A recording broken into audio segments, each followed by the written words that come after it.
Go-Yard. I got so much more.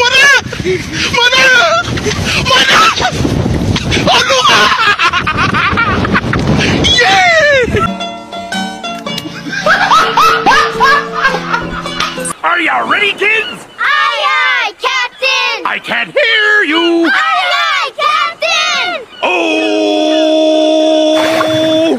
Fucking design on right now. Break it down, bring it back, make it clap. I got 3 old thoughts, new guap, wear that thing. Bitches on my line, and you know. Assalamualaikum warahmatullahi wabarakatuh.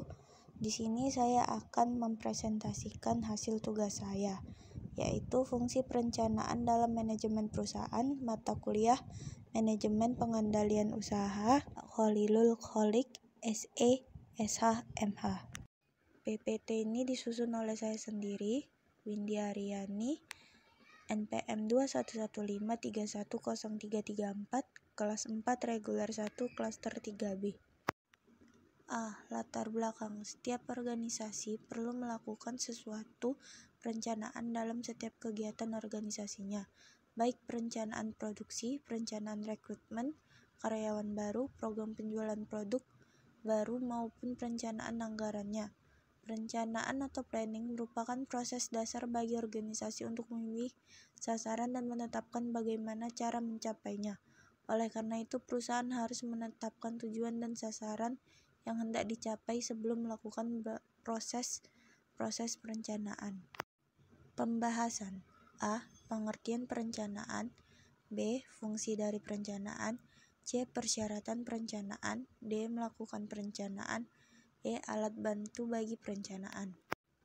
A. Pengertian perencanaan. Perencanaan adalah sesuatu proses dalam manajemen yang melibatkan penetapan tujuan, pengumpulan informasi, analisis informasi, dan pengembalian keputusan mengenai tindakan yang harus diambil untuk mencapai tujuan yang telah ditetapkan.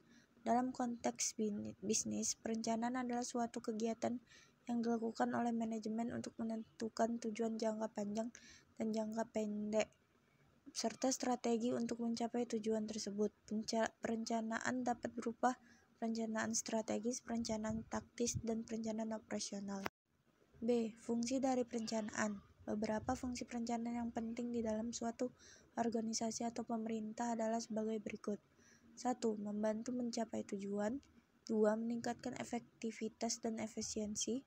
3. Mengurangi ketidakpastian. 4. Menjamin kelangsungan operasional. 5. Meningkatkan koordinasi. 6. Mengoptimalkan penggunaan sumber daya. 7. Menentukan prioritas. 8. Meningkatkan akuntabilitas. C. Persyaratan perencanaan. Perencanaan yang baik adalah perencanaan yang memenuhi beberapa persyaratan seperti faktual atau realitas, logis dan rasional, fleksibel, komitmen, dan komprehensif. Masih dilansir dari pengantar manajemen oleh Erni Trisnawati, berikut selengkapnya, yaitu faktual atau realitas, logis dan rasional, fleksibel, komitmen, dan komprehensif. D. Melakukan perencanaan. Fungsi perencanaan seringkali dinamakan sebagai fungsi utama dari kegiatan manajemen, karena dalam perencanaan seluruh rangkaian aktivitas yang akan dilakukan, mengapa melakukan, kapan, di mana, dan bagaimana melakukannya disusun. Dapat dikatakan, jika tidak ada fungsi perencanaan, manajer tidak akan pernah tahu apa yang harus diorganisasikan, diarahkan, dan dikontrol. Kalau begitu, bagaimana perencanaan dilakukan? Bagian ini akan menjelaskan mengenai hal ini. Proses perencanaan melibatkan 2 elemen penting, yaitu tujuan atau goals dan rencana atau plan. E. Alat bantu bagi perencanaan. Berbagai teoritisi manajemen telah memperkenalkan beberapa pendekatan dalam melakukan perencanaan, termasuk beberapa alat analisis atau model yang dapat digunakan untuk melakukan perencanaan. Di antara beberapa alat manajemen guna melakukan perencanaan, diantaranya adalah bagan harus atau flowchart, bagan Gantt atau Gantt chart, dan jaringan PERT atau PERT network. Naik delman ke kota Jogja, jangan lupa membeli alpukat. Sekian presentasi dari saya, semoga bisa bermanfaat. Terima kasih.